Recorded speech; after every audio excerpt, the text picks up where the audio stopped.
హర్షిత్ రాణా దగ్గర ఏదో ఉంది, టెక్నిక్ ఉంది, 3 ఫార్మాట్ల ప్లేయర్ అన్నారు కదా. మరి సంజు శాంసన్ ఎందుకు ఒకటే ఫార్మాట్లో ఆడిస్తున్నారు? అలాగే శ్రేయస్ అయ్యర్ని ఎందుకు కూడా ఒకటే ఫార్మాట్లో ఆడిస్తున్నారు? మన దురదృష్టవశాత్తు శ్రేయస్ అయ్యర్కి గాయం పోయింది. ఆ గాయం ఎంతో తెలియలేదు.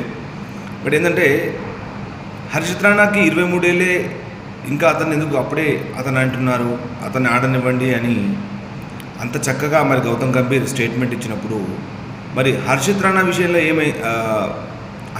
విషయంలో కూడా అతనికి సపోర్ట్గా ఉన్నప్పుడు సంజు శాంసన్ విషయంలో ఏమైంది? అతనికి ఇప్పుడు ఎక్కువ ఏజ్ ఏం లేదు, అతనికి 31 వరల్డ్లో ఉన్నాడు. సో అతని గేమ్ అంతా ఇప్పుడే ఉంటుంది.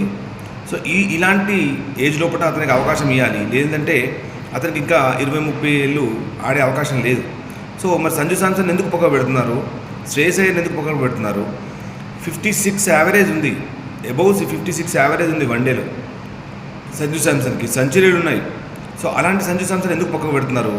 నాకైతే ఈ ప్రశ్నకు ఆన్సర్ దొరకట్లేదు. మీకేమైనా దొరికిందా? మీకేమైనా కామెంట్ చేయాలనిపిస్తుందా? షేర్ చేయాలనిపిస్తుందా? చేయండి.